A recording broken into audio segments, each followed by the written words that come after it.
Ho, ho, ho. Shalom. Looking sharp. Shalom. Shalom. Thank you. You know, I would have to agree because all I can see is myself.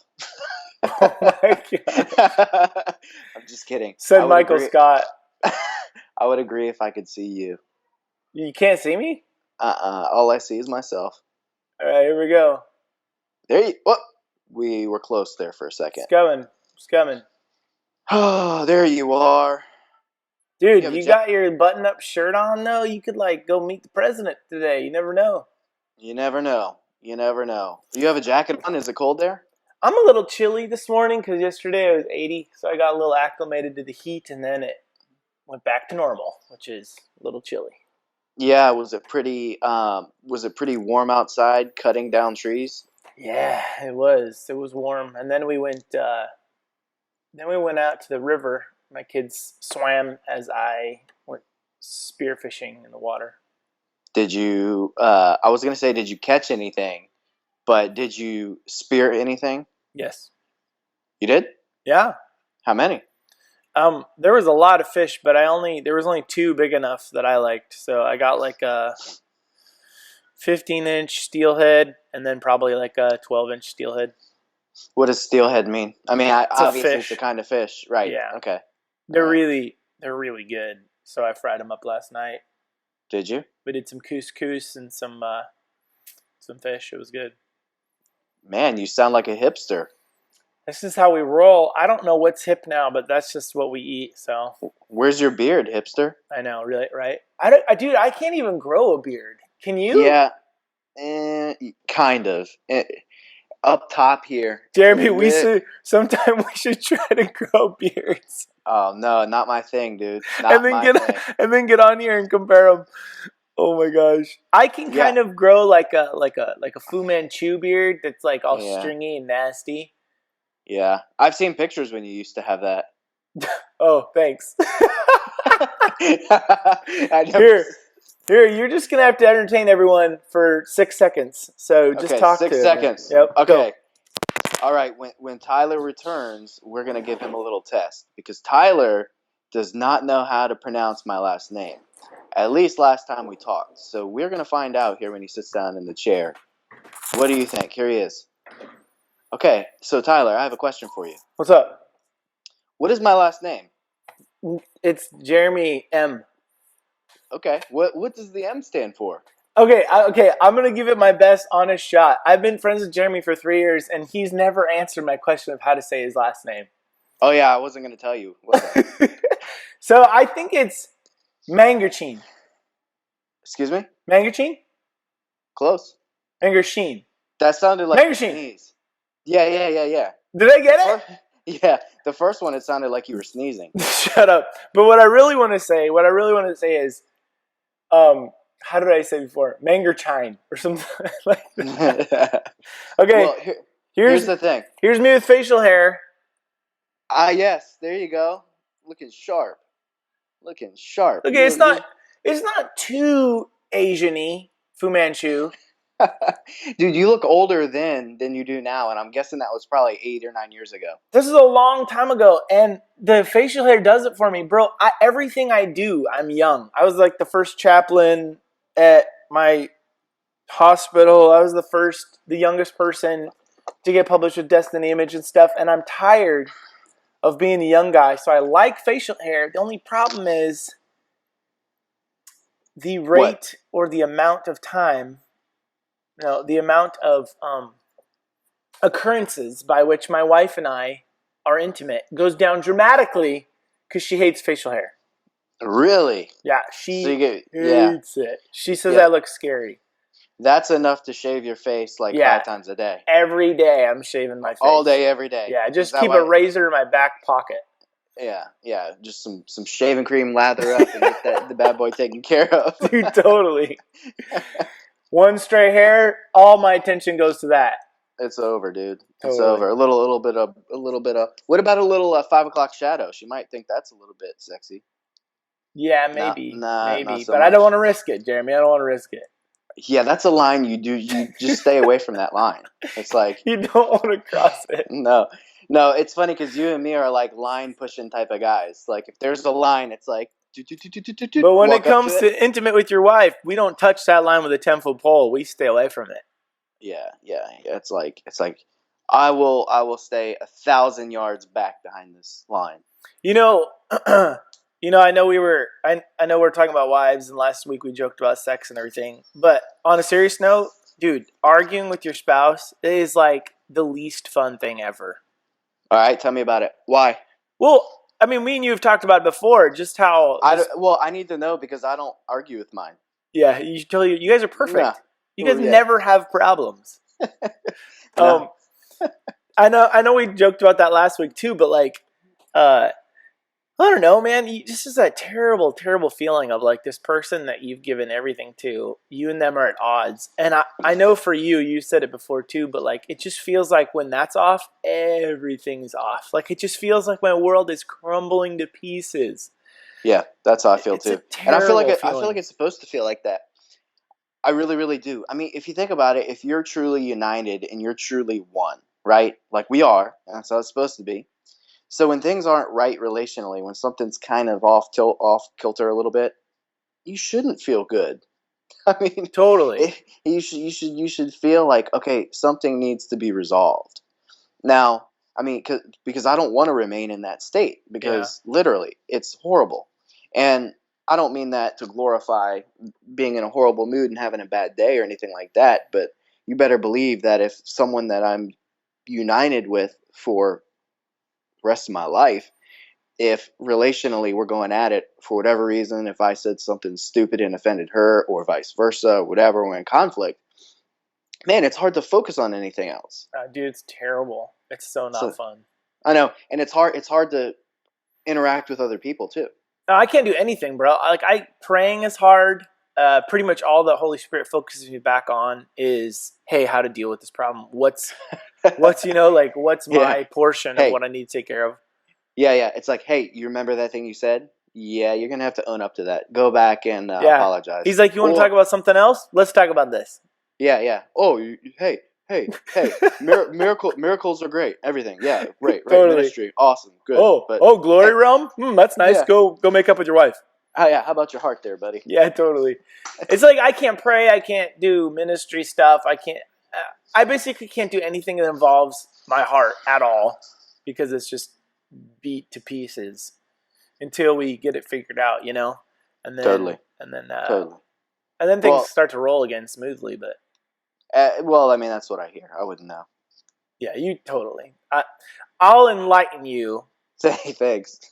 To how hard marriage can be at points. No, awesome. Shannon and I do argue, although it looks different. It doesn't look like first year of marriage arguing. Man, we didn't know how to fight. That's where like one little slight minute thing would become a 5-hour fight. Yeah, that's kind of, we've never really progressed from that place, so. Yeah, you have. We'd like to think we have. No, you have. I know you have. And you grow. You learn how to communicate. You learn how to take the other person into consideration. You learn how to, you learn how to fight well. And you learn how to, because it's okay to have different opinions. It's okay to see things from a different perspective. It's okay to whatever. But it's really about communicating them well, right? And then learning how the other person will respond to how you say things and da. Totally. And really, the only way to learn that is through practice. Yeah, it takes time, practice. Right. Family. Right. So you can see fighting as practice. It's like, yeah, come on, let's go at it.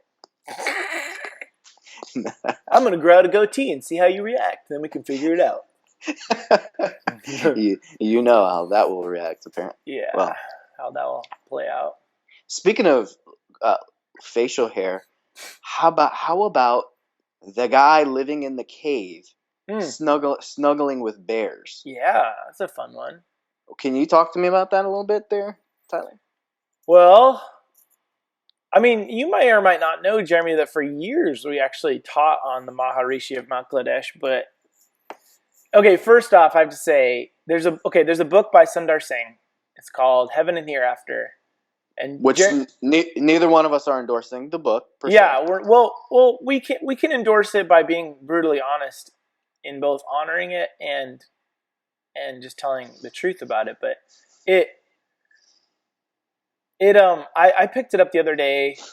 I've always been interested in Sundar's life, and he actually like influenced C.S. Lewis and stuff. C.S. Lewis like went across the country to like go across Europe to like listen to Sundar speak. So it's kind of interesting. But Sundar lived a while ago. Anyways, he wrote this book about his account of meeting with this dude in the middle of the Himalaya mountains that was like 400 years old.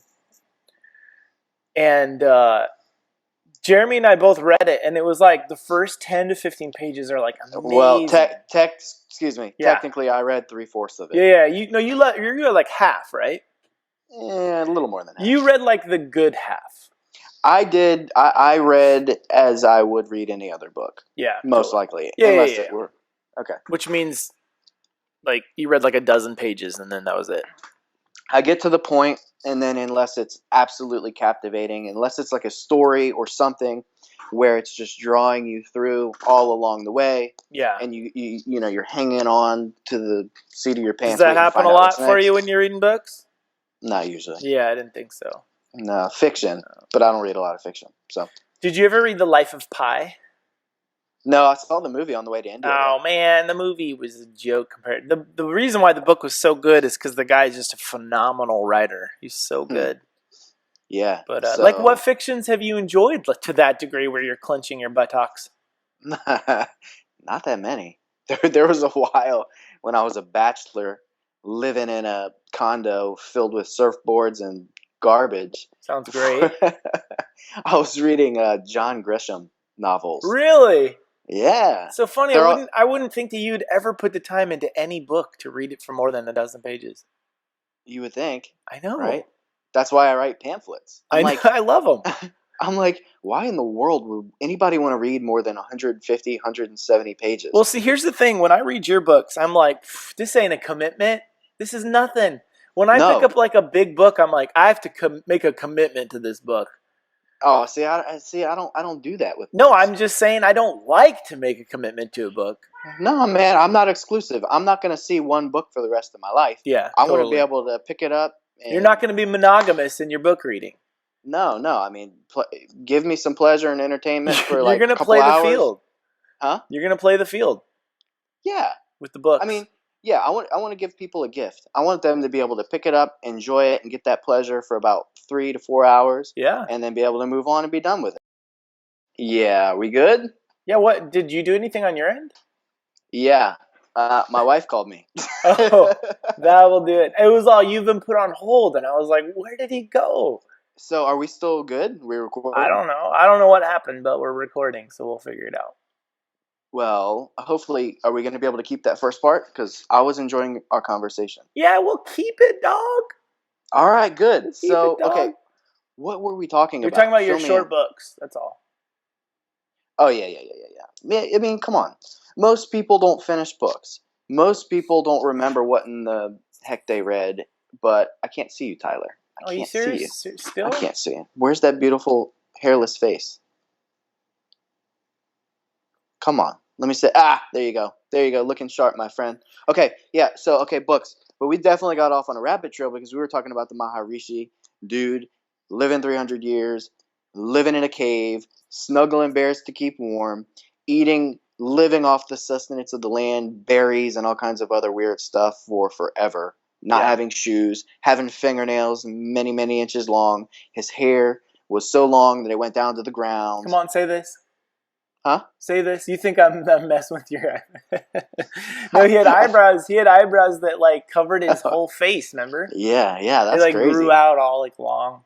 He didn't have any clothes on, but he was covered because he had so much bodily hair. Yeah, right. So apparently this guy had some really profound transcendent experiences and encounters with God, angels, and all. He could like leave his body at any time. Yeah. Okay, so have you ever left your body? I have. Okay. Tell me about it. It's happened a couple different times. But how about you go first? Well, I have. But okay, so the thing for me is, and You I just think I've dodged talked the to, question. That was a Jeremy dodge. what did I do? You just moved on. You're like, I have, but anyways.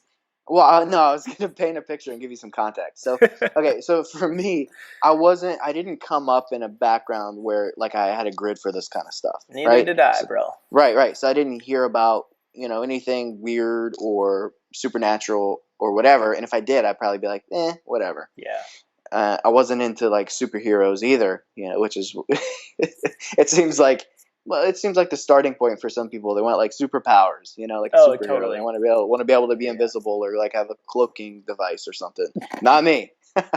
So really, when I discovered meditation with the Holy Spirit, when I really learned how to rest and just be with God, I did start to encounter some things that I didn't have a grid for, that were really outside of my realm of understanding and Yeah. possibility. And yeah, a couple times my spirit has left my body and it has gone places and done some things. And so that was really what was fascinating in reading this book For you. for me. Yeah. Is hearing about this guy having experienced that before. For me, what I love about him is that it's funny. I mean, you talked about this a little bit, but for everyone listening, he basically, at one point, God came to him and said, I'm going to give you everlasting life. And so he took that to mean that physically he wouldn't die, that the Lord would just take him away like Enoch or Elijah.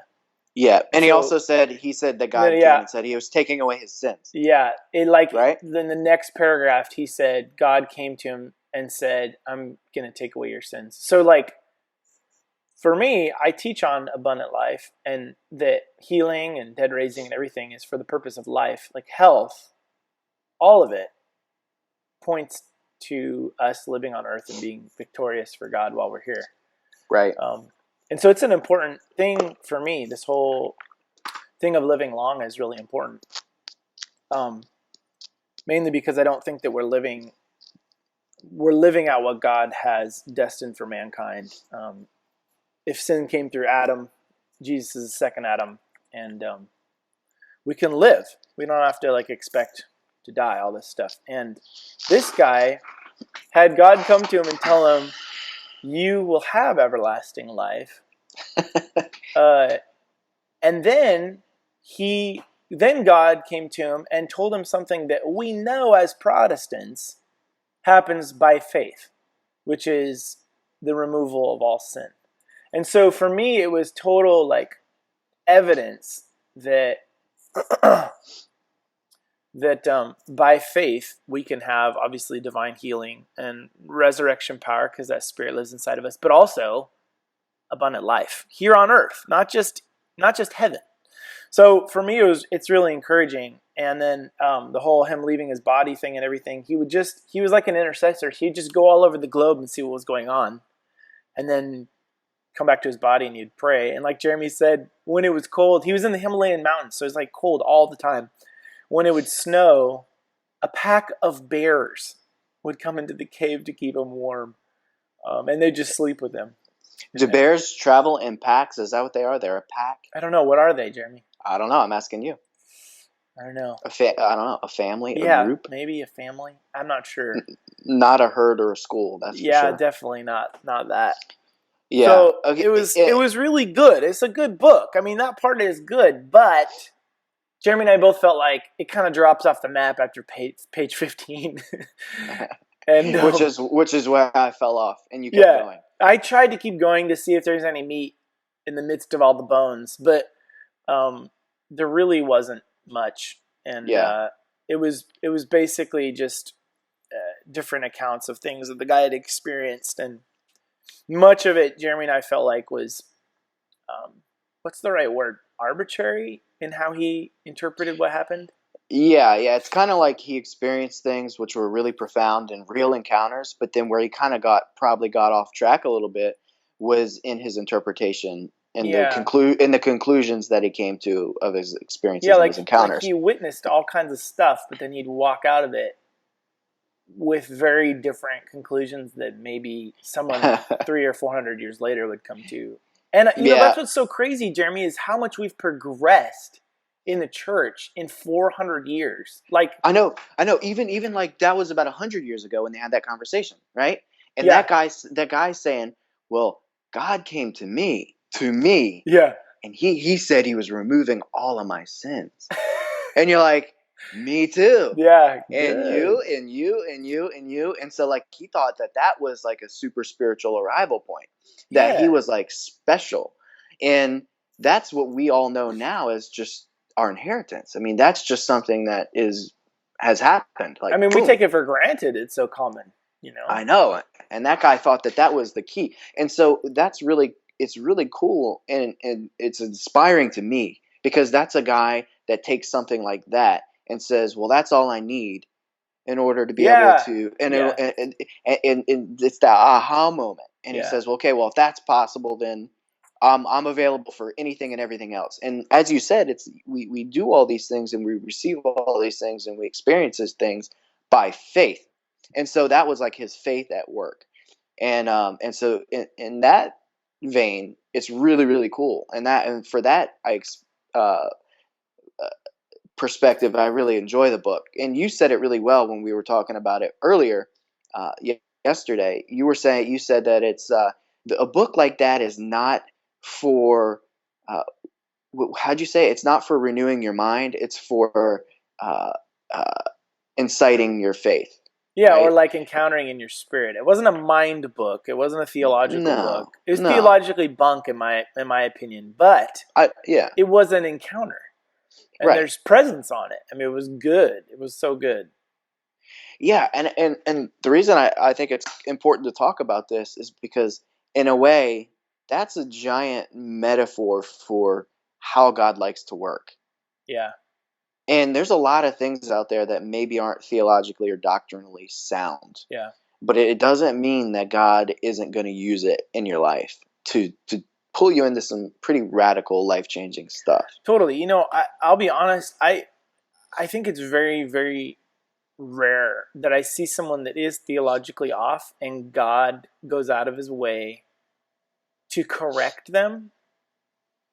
I'm not saying that God doesn't care about our theology. After all, theology is our study of Him. But like, as the more and more I see the Lord, and the more and more I hang out with Him, the less and less he comes across to me as someone that's really concerned about theology. Uh, Right. he just seems like he's someone that's more concerned about the state of the heart and and people's desire for Him. Uh, so while this guy like was having stuff happen to him, I mean, not only being in a body that was 300 plus years old, I mean, he had been baptized by Saint Francis Xavier's disciple. Uh, Not only he like leave his body, and bears are coming into the cave to keep him warm, and he's basically just living off of like herbs on the ground. Um, like he's going through all these incredible stuff, and at no point does God take him aside and say, "Hey, dude, um, you think you're special in your removal of sin, but really that's for everybody." You know what I mean? Like, and we clearly communicated this through the Bible 2,000 years ago when Jesus died on the cross. Like, we took care of this. Um, and I don't know. I don't know why it happened like that to him, but all I know is that he understood that he had been removed, like sin had been removed from his life, probably better than most people, just because of Right. that encounter. Like, Right. it's like he didn't just take it on faith. He had to have an encounter about it to understand it, Yeah. which Well, is pretty cool. yeah. Well, that's one of my favorite things about the person of God. And that's one of my favorite things about his nature, is that he gets that. Like, he gets the fact that we are inherently hardwired for relational connection, Yeah. right? It's in our DNA. And so a lot of times we actually need to have a tactile just picture. Like, we need to get it. And he can whisper things, or he can come slamming into our world, or however he does it, but he communicates things to us in a language that we can understand. And Yeah. sometimes it's a language that only we can understand. And sometimes to other people it looks goofy, or it doesn't Totally. make sense, because they're not wired to hear Yeah. things in that language. Yeah. That frequency does not resonate with them personally. Yeah. And so I mean, to me, that's just a big testament to who God is, how he operates, and how he wants to do things in our lives like that. Like, for example, let us know kind of what it means to have the removal of your sins, like that, to have that nature removed and have his divine nature put inside of you. Like, that's a big deal. Yeah. And if the only way we understand that is in the form of a theory, then I don't know how lasting that's going to be, and I don't know how much power is on that. Yeah, theory, exactly. Theory as compare, theory versus an encounter. Yeah. Yeah. So. Yeah, man, it's good. I mean, while I think we can receive it by faith, and it doesn't need to be this like exclusive thing almost. It's like, man, I would love an encounter about the fact that my sins have been removed. Like, come on, right? That's good. That's exactly right. That's exactly right. Even if you've quote unquote been saved for a while. Yeah, dude. I mean, most Christians need a renewal of that revelation for sure. Oh my goodness. I mean, dude, if God came to me today and said, Jeremy, you've known this for a long time. We've been walking in a developmental relational capacity for years together. You know my heart, but guess what? I'm going to take it to a whole nother level. I'm going to give you an encounter, and it's going to make this thing more real than it's ever been before. Yeah. Thank you, God. Let's have it. Bring it on. So you can't get enough of that. That's right. We're all one encounter away from being a totally different person. That's really true. Said Paul. Getting knocked off his donkey. Oh, but he didn't say it like that. I think that's a Tyler one-liner. Yeah, it is a Tyler one-liner, but I just tacked Paul's name on it. Tyler Johnson. Facelifted original. From Paul. Facelifted. Well, he can't sue you for copyright infringement yet. Forget it. It's all right. What if he did? What if he came back in the cloud of witnesses? He copyrighted me. This is plagiarism. You guys were all plagiarizing this whole time. He's like, bro, that one-liner was mine. Could you imagine? Never mind, I shouldn't say that. People in heaven being that insecure. Yeah, I see so much plagiarism in the Christian world. Oh my gosh, dude. On a regular basis. It's funny how often people can't come up with their own stuff. Have you ever noticed that, like, we're turning into a one-liner generation? Yeah.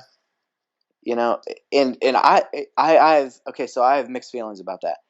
On one hand, I love it because it takes a lot of wisdom and brilliance and to be able to take a big, robust, complex idea that's deep and profound and condense it down into one line or two lines. Bill Johnsonism.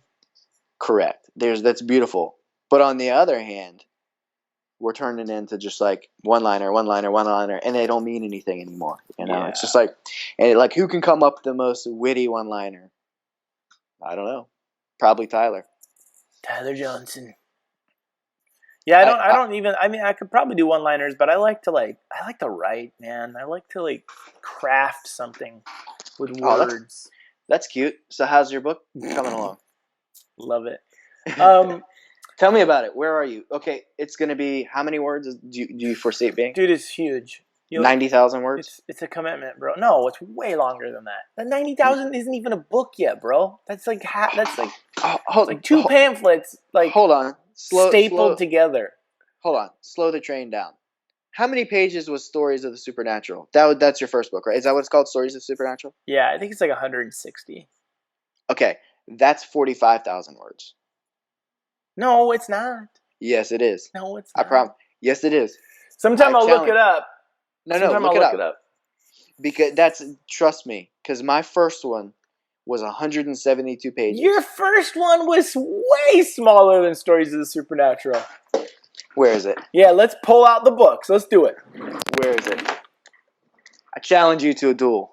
All right. I can't hear you. I can't hear you. Page count. You can't get mad yet. I can't hear you. Okay, I can hear you now. All right. Show me yours. Where's the Boom. page count? Oh, okay. What's the page count? All right. Do you see how tall this is, Jeremy? Do you see how thick it is, Jeremy? Yeah, I can kind of see something. It's hard to see. It's really Shut okay. up. All right, I got you. I got you. Okay, let's see yours. Come on, bring it out. No, I want to see page count. Okay, there we go. There we go. I was wrong. I didn't even know the pages in my own book. 220 pages, bro. Well, that's probably 55,000 words. Shut up. Okay, You and your here's the question. counting. Let's see how many Oh my pictures you have. Let's see how many extra, like...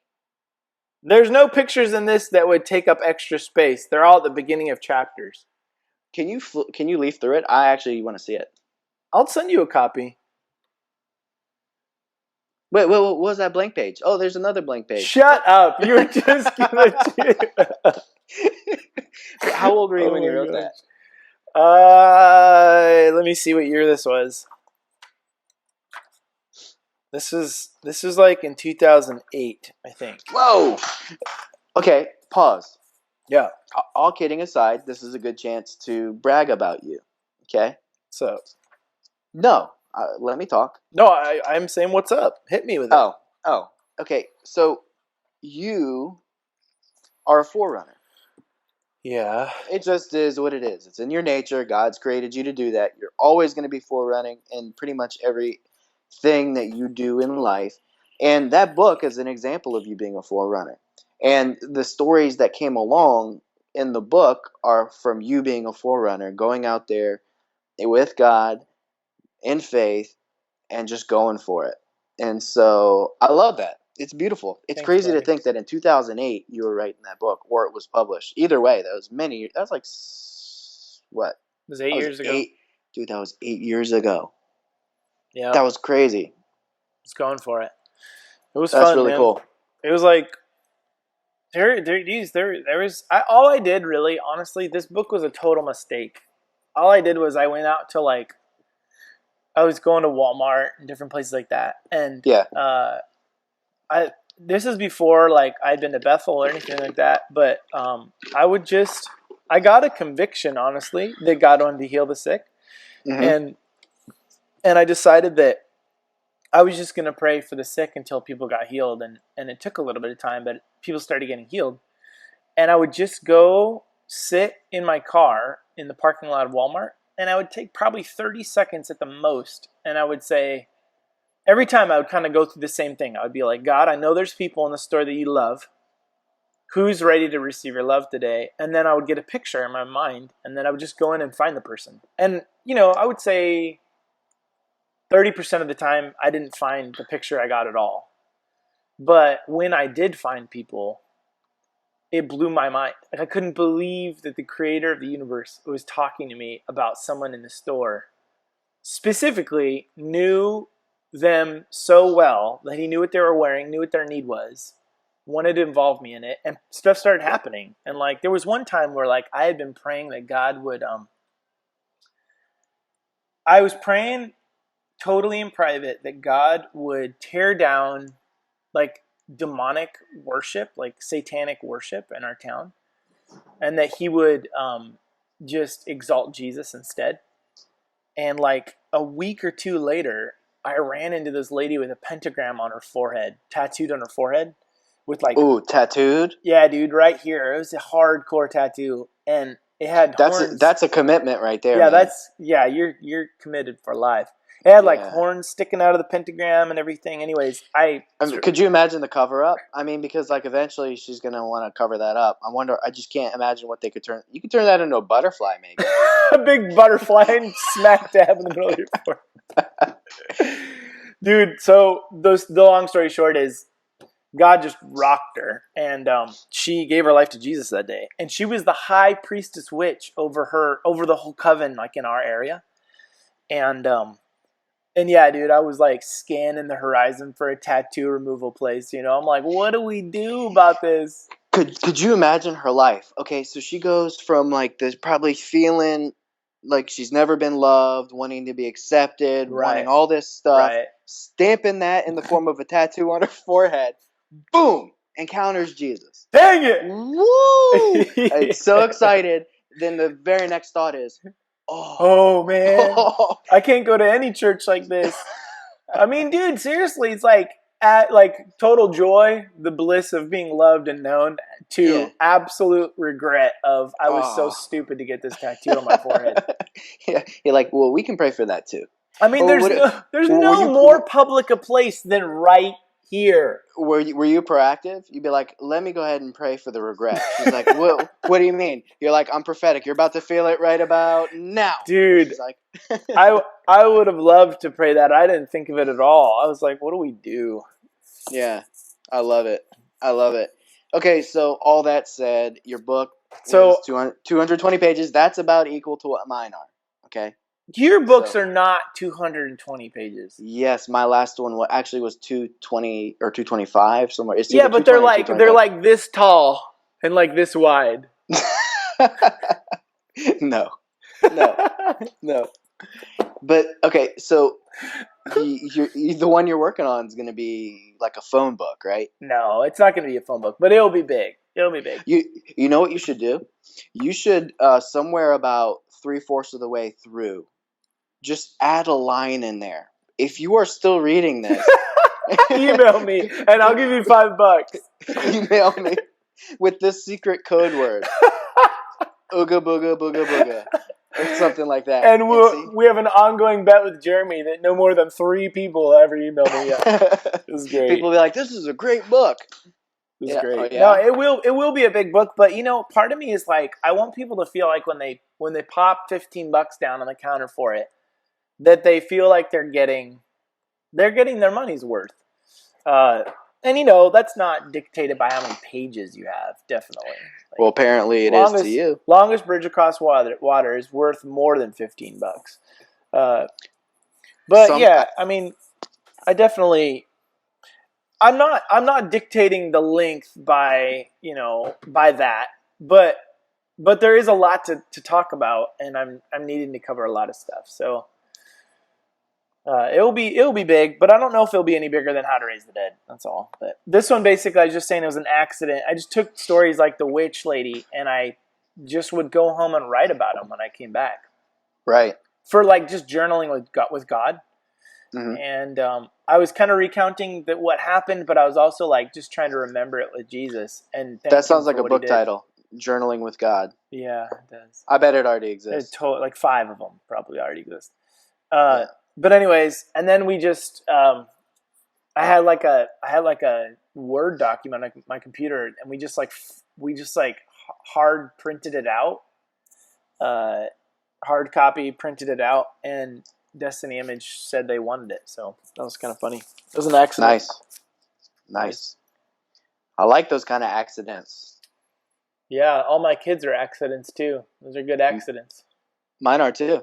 Dude, glorious accidents. I don't think we ever tried to have a baby. Yeah. We definitely didn't. Yep. I've told friends, I'll tell everyone on here too, this might be TMI, but every one of our kids represents a different failed form of birth control. Oh man. Is there a good form of birth control? Not really. Not really. Except facial hair. Yeah, facial hair works really well. That's the most effective form. Dude, totally. No, I mean, dude, we did the thing that they I forget what it's called. Natural family planning? No, that's Catholic. No, we do not have our act together enough to do that. You have to get a thermometer and everything. It's not gonna happen. Yeah, no, it doesn't work. No, what I was talking about is if Shannon's listening to this right now, she's yelling. It does work. Yeah, she's trying. Oh, that's the cool thing about this podcast is I can say stuff and she can't rebut it. Okay, so I just now discovered this. Okay, hey babe, if you're listening, I love you, but I know you're listening. Natural family planning does not work. It did not work for us, and it's not because we did it wrong. It just doesn't work. And right now, you have to listen to this, and there's nothing you can say about it. You can't, Shannon. You can't even put it in the comments on YouTube because they have to be approved by us. We can delete them. I love you, and I hope that by the time I see you, that you don't kick me in the head for saying this. But It's true. And Christine, What do they call people who do natural family planning? Catholic. Parents. Yeah, exactly. That's so true. Or That's so Catholic. true. Did you? I forget. We've talked about this. Did you do it? I didn't do it. You didn't do it. No, she. Oh yeah, she got did. tied. Oh, you're so lucky. I know, man. Well, because she has to get C-sections because Noah, our 5.5-year-old, was an emergency C-section. That's right. And then so the second one they wanted to do a C-section, and by the third one they're like, well, you have to do a C-section. So on the third one we had kind of decided that we're gonna be done. And she's like, okay, well, while they're in there doing the C-section, they can just tie my tubes. And you're like, thank you, Jesus. I'm like, wait, what? Yeah, that's a great idea. Lord. I love that. Yeah, so of course. Love it. But all kidding aside, it was actually challenging because afterwards, well, first of all, Shannon is an amazing mother, and she's really, really good specifically with babies. Like she's just, I don't know, man. I've never seen someone just take to it with no experience and just be so nurturing and whatever. So we had thought that 3 was good. Plus, at our age and her age specifically, we're getting along in years to be having new kids and all this stuff. Getting along, Jeremy. Getting along in years. Yeah. Well, okay. Well, yeah. I mean, who cares? She doesn't care. She's 35 now. Is she? And yeah. And so we just had a. How old are you? Kid. I'm 31. Whoa, Shannon. Liking the young men. There's a word for that. Cougar. Is that the word? You've never heard of cougar? No. What? No. Yeah, they're on the prowl. Oh my gosh. No, yeah, so when we met, I was 21, I think, and she was 24-ish. No. Dude, she's 25. Man. Yeah, I don't know, something like that. She's 3.5 years older than me. Oh, 3 is what it comes down to. Yeah. So it's good for me, bad for her. Anyways, no, it's good for both of you. The woman should be older just because, most women die later on in life and guys die earlier. So then you can maybe That's an interesting perspective. I like that. But the only thing is, I think in today's world, women tend to mature quicker than guys. Yeah. And so that could be a downside. But fortunately, I was mature. You're so mature. That's actually, in some ways I am. In some ways I will forever be a 12-year-old. So, so one of my favorite things my friend in college would do is he'd sit at this table in the cafeteria with all these really, really attractive women behind him at another table, and he'd just say, "I'm the most humble person I know," really loud. Did it work? They would just be like, "Oh, who is that guy?" It was the best. It was the best. And they were like, "Who is he? I can't stand him." But really, what's his name? Yeah. But seriously, what's his name? What's he up to? Totally. Okay, so when Zeke was born, I forgot my kid's name. By the way, I call them all the wrong names all the time. Me too. It's forget it, man. It's impossible. It's just the dementia. It's all right. She got her tubes tied, and then I don't know, maybe 3 months in, we were talking about it, just the finalization. Because when a guy gets snipped, he can get unsnipped. That's not exactly final. You can go back and forth. Yeah. It's not ideal, but you can't. When you get your tubes tied and you're a lady, it's done. I mean, that's like pretty much irreversible. So we were just talking about it, and I was like, man, yeah, we're done. This is great. And like, she was like, yeah, we're done. And it like wasn't great. Aww. And I'm like, hold on a second here. Let's see. So I poked a little bit, and I poke, just to see what was there, to see where that was coming from. And it turns out that it was hard, like the finality of the fact that like we are not having any more kids naturally, barring some sort of creative whatever miracle from God, which can happen. We're done. So it's been hard processing through that together, but it's been beautiful at the same time. Yeah. And so so final, not snipped. Well, I'm not snipped, but fortunately. But speaking of pregnancy, we thought that we were pregnant these last couple days. I'm still not convinced you're not. Well, ditto. until the red tide shows up. But at this point, at this point, Did you really just say that? I said it. I said it Okay. publicly. So, yeah, it was. We're like 3 pregnancy tests in, all negative. But she's really late.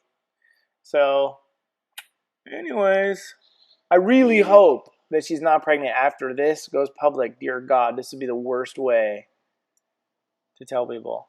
But Oh yeah, we could replay it for your kid. oh my gosh. Hey, you remember when your dad said that he hopes he wasn't pregnant? Yeah, exactly. Exactly. Well, apparently you've been shaving. Good job. Yeah. Keeping the close shave, bro. Good for you, man. Good for you. High five. You know, I just feel like such a tool because for so long, I've used like a razor, you know? And What else would you use? I had like really, I kind of, felt kind of manly and stuff. And then I just got so tired of using a razor and it getting dull and using a razor and using a razor. And then I go on Amazon and I find for $30 one of the electric things. It's been bliss, bro. It's so easy. No, I've tried those. Those are the worst. Dude, I'm telling you. 25 seconds, whole face, done. So easy. No water, no shaving cream, no cutting yourself. None of that. Let me borrow it. Yeah, go ahead. I don't care. I want to try it. Do it. Do it. And I'll let you know. Dude, it's so easy. I get sensitive down here. No, dude, it's way easier on your face than a razor. I'm a sensitive guy. I know, Jeremy. I know. It might just hurt my feelings a little bit. All joking aside, I actually am pretty sensitive for a dude. I'm too. Not like I get butthurt about stuff really easily because we have a lot of people that try to do stuff like that. But no, I think in a good way. Yeah. No, I butthurt equals offended. No, totally, and that's what I'm saying. That's different. We're not that's like offendable. That. Yeah. The only reason I was offended was I got up early this morning and I wanted to have this conversation then, and you were sleeping. We couldn't do it. Sucker. Yeah. I was sleeping. I was sleeping good too. Were good. You? Yeah. I woke up this morning and my alarm went off and there was red and blue flashing lights coming into our room from some sort of emergency vehicle. Of course, it's so super typical for you. Yeah, it's funny. We live, I think, 1 block from the police station. So. Oh wow, that's good. The response time is probably quick then. Really? No. The response time was actually historically tragically low last year on record. Didn't they try to like cover it up or something? No, well, yeah, they find ways to tweak numbers. Look, anybody who deals with numbers knows this very, very simple fact. You can make numbers say whatever you want them to say. That's true. I'm serious. You can twist stats, you can tuck something over here, or you can kind of twist things. So even if they did twist them, they were historically the published numbers were historically disappointing. And it's they're low in their staff and things like that. It's not their hands are tied behind their back. Totally. So yeah, I mean it's the officers are most of them are great. Not all of them, but most of them are great. Jeremy, speaking of numbers, we sent out the first email we've ever sent out that was like it was like an email of like, hey, we don't ask for support, but here's the need behind our ministry kind of thing. Right. Dude, it was so hard to do. I was like really hesitant to do it because we're not like the askers. We don't go around asking. Sure. So just letting even people know that there's need behind a ministry. Hello. Right. Right. It's like it takes money to do a ministry. Just even doing that was like challenging, but I've had a lot of people really get in my face about it and be like, you need to involve people. Like you need to stop thinking this way about money, and you need to realize that money is a way to like involve people in what you're doing and let them feel like a part of it. And so we send out this email, and dude, it rocked my world. People were so generous. Like just rocked So me. you sent out an email expressing a need. Yeah. And basically inviting people, hey, look, if God speaks to you and you want to be a part I didn't even of, say that. I just said this is the need, and yeah, we're looking for partners. And I cool. left it at that. And people, dude, like I was getting emails from PayPal coming in, and like I just started tearing up like instantly. Uh, my kids, they do homeschooling. In my video right here, they do homeschooling right over my shoulder over here at this table. Mm-hmm. And so I'm at my office. I'm at my desk right here, not in my office. And they're over there doing homeschooling, and I'm like tearing up, and I'm like, hey guys, we just need to stop homeschooling for a second and put on some worship and just thank Jesus. Dude, it's just amazing. Like, Americans get nailed as these like selfish, materialistic people, and like that is so not my experience with our country. Like Americans are so flippin' generous, man. Yeah, I love how you said that. And I feel the same way. Because there's a big difference in trying to twist people's arms into being generous. Yeah, And if that's the case, then I think people are going to run into to yeah, people that don't feel generous, and it is going to come off that way. But when you really connect with someone's heart, and you're doing something that people believe in, and they believe in you and your family and your yeah, ministry, people are beyond extravagant in their giving. yeah. I, It's it's crazy, it, man. Man, that's so cool. I'm so happy for you. I'm so happy for the people that got to be involved in that, because what a blessing for them, you know, Yeah, that they get to be a part of that with you, and to feel like they're connected in what you're doing.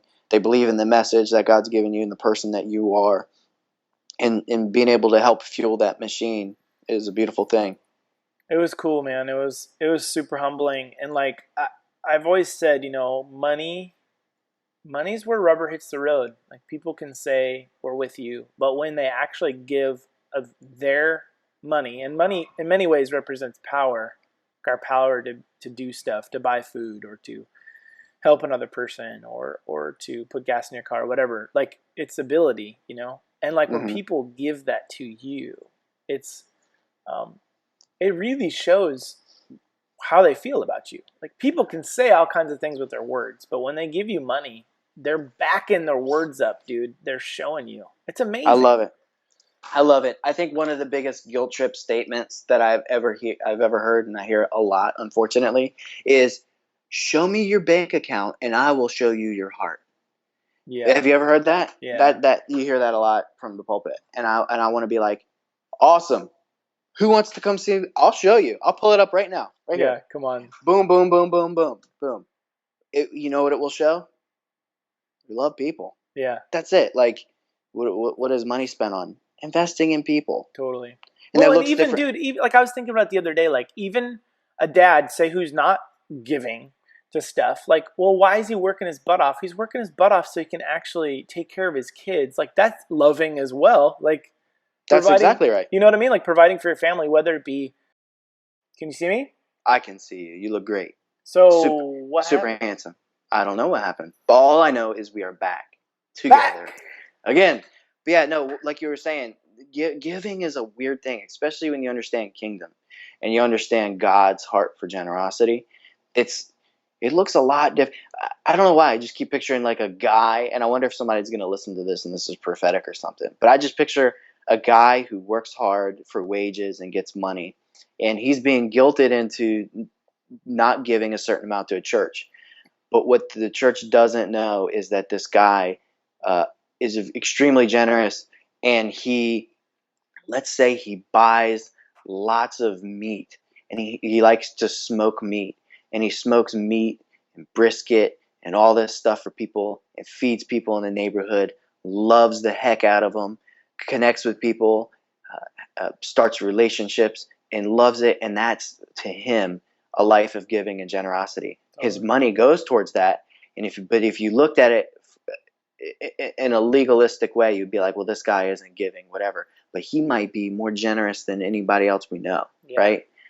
And I like how you're saying that. It's like there's more to it, and it looks different than I think we've made it out to be. We can so easily judge people for how they steward their money, and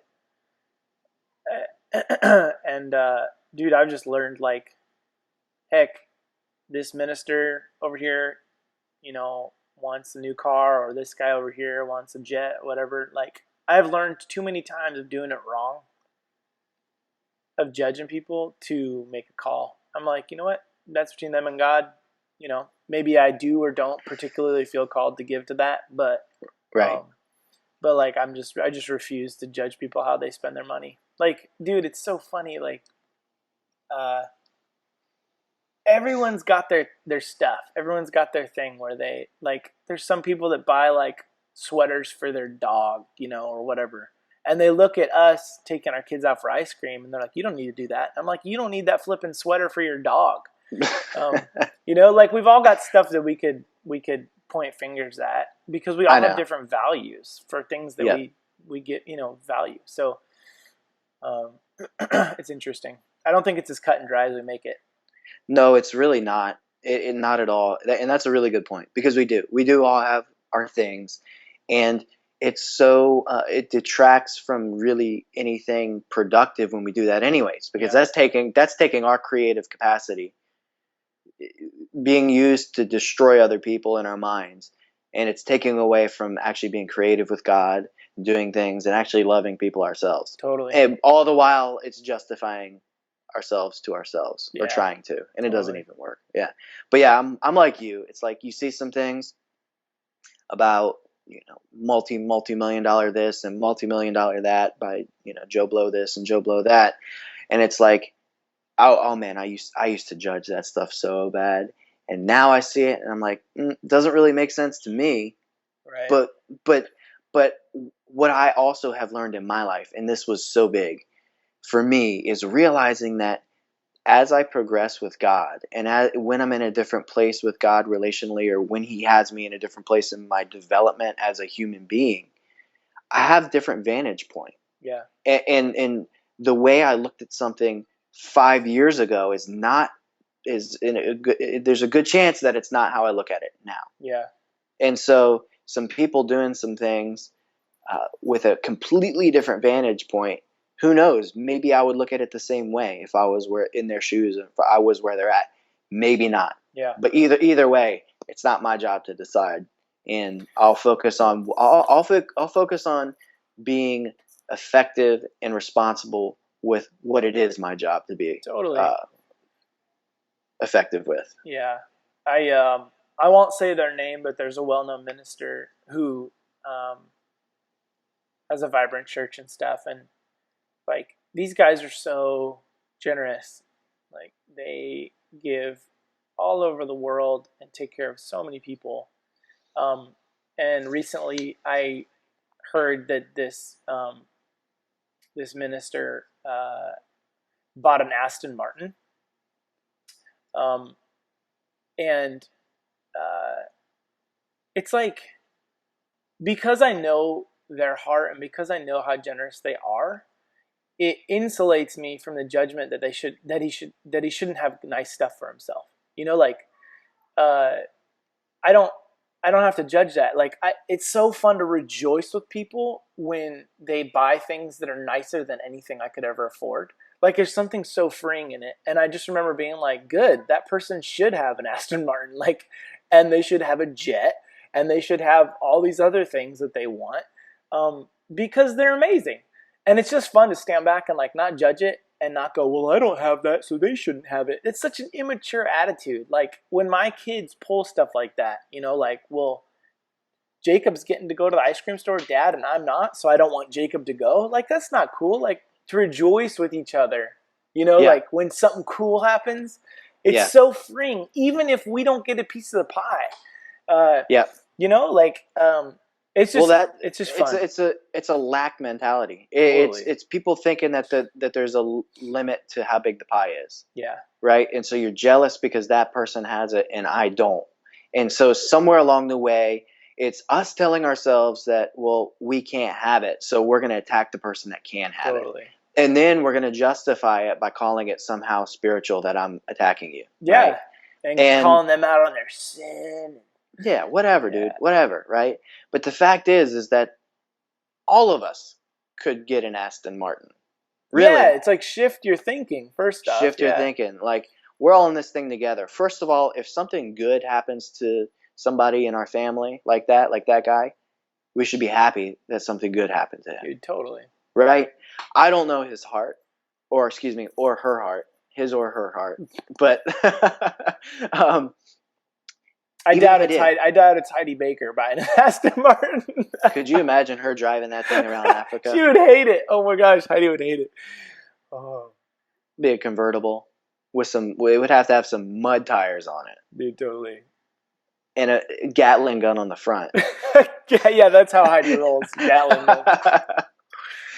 No, but dude, we're so afraid that if something good happens to someone else, that means that something good cannot happen to us. Yeah, and it just doesn't work that way. Yeah. Really, if we could start seeing it as something good happened to someone else, that means something good can also happen to me. And even if not, good for them. Yeah. I mean, how much better off would we be? Yeah, dude. If we could all cheer each other on in our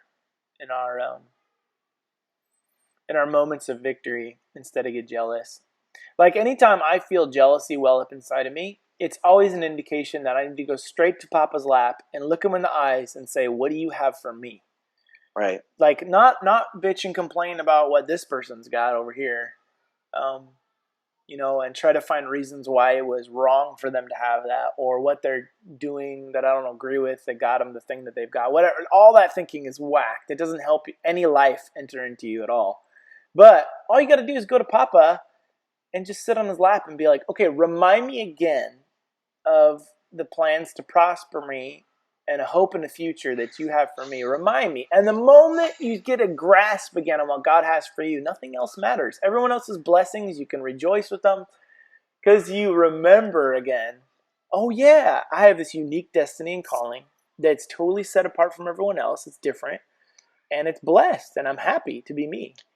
You know, it would be funny, and I have no idea whether this was the case or not, and it very likely might not be, but it would just be so funny is if this person had been loving, let's say, a multi-million-dollar businessman for, let's say, 10 years. Yeah. And they've just been in relationship, they've been buddies, and he's helped this guy. Maybe he helped this guy through a divorce, right? And helped him be restored. And this guy has so much affection for Joe Blow, big minister with Aston Martin now, and says, man, I want to throw something at you extravagant just to express what you've done in my life. Yeah. And I want to give it to you in a way that's tangible. Here, I'm just going to buy you a car that you would never buy yourself. And it just shows up in your driveway all of a sudden. Here it is. Bing, bam, boom, bam. Awesome. You have an Aston Martin. What if that happened? And what if this guy knows that, and he knows that everyone's throwing stones at him, and he just says, I'm not going to justify it. You can think whatever not you even do. Justify. Like, I'm not going to defend myself. I'm not even going to tell you the story. I'm not going to apologize for God's blessings on my life. I know. And then all these people the whole way along are throwing these gigantor stones, and when really this guy didn't even ask for it. Totally. Now that, who knows? Maybe he just had a lot of money saved up or a lot of liquid cash and decided, boom, I've been wanting this car. Either way, doesn't matter to me. Doesn't matter. I just think it'd be funny. Yeah. Okay, so how much does an Aston Martin cost? I don't know. I know that, like, at least $100,000. Yeah, way more than that. We'll say like. The thing is, like the. Have you heard of like the DB9? It's like I think that's the name. It's like the James Bond car. Okay. It's pretty sweet. We'll say $300,000. Yeah, something like that. What would you do if you had $300,000? Would you buy an Aston Martin? If I owned a house, and no, I don't think I would, no matter what. Probably. Yeah. I'm pretty happy with, like. I like my truck. I feel everyone's safe in my truck. We can kind of do anything we want in it, but I get the need for speed. I get the lure of a nice exotic car. I drove a Nissan or an Acura NSX one time. They're like all aluminum and they're handmade, and it had like 30,000 miles on it. And it was a friend of mine. He had me drive it, dude. it was incredible. And I rode street bikes, so I know what speed is. And this thing, dude, I could pull into like 90-degree corners, it felt like, at like 60 miles per hour. I wouldn't even skid, you know. It was amazing. Yeah, so that's I get the need for speed. I get that. And honestly, this guy in question, this guy we're talking about, lived such a life of giving and at points such lack that like every time I see them get something that blesses them, I just rejoice. We don't even own a house, man. And I'm like, oh, I love it. Just rejoice. Yeah. And that's how it should be. Yeah. So if I had $300,000, we would probably first try to get a home. So, did you freeze up? Yeah. Are y'all going to end up with a purchase a little bit? We good? Oh, it just caught up. Go ahead. What's up? Okay. Yeah. Are y'all going to be able to purchase the home that you're in? Do you think you had a lease to own on that, right? I don't think so. No, we don't have a lease to own on this thing right now. Okay. It's kind of overpriced. It's got a really, really beautiful view of the Puget Sound and of the mountains, which jacked up the price probably like $100,000. Wow. So I don't think we're going to be able to afford this place. But we'll find something good with some woods and something that we like. Lily Very Rose, cool. What are you doing? So, yeah, man. If you had $300,000, what would you do with it? I don't really know. I was thinking about that. I was trying to come up with, I don't know. It would be experience. Well, first I would give to the homeless and the poor. No, I'm just kidding. Of course we would do that. Totally. I would give X percentage back to God. Right. That's weird. That's a certain formula. That's weird to say when I feel like the majority of anything we're given, we find a way to turn it towards other people, which is giving to God. You know what I'm saying? So because of that, I don't think in those terms. I'm like, well, obviously whatever I would do would be to either create something or have experiences. It'd be fun to travel a lot more than I do. It would be fun to be able to create better quality things and content than I do now. Videos that don't have a frame rate of 1. Yeah. By the way, everyone watching, we're going to fix our frame rate probably later today. Hopefully the frame rate won't be so slow. We apologize. We are here for you. For you. And for me to be able to see Tyler's beautiful face. Speaking of which, is it time to hang up on you? Maybe. Yeah, it probably is. I don't know how long we've been going for. Me neither. Goodbye. Bye.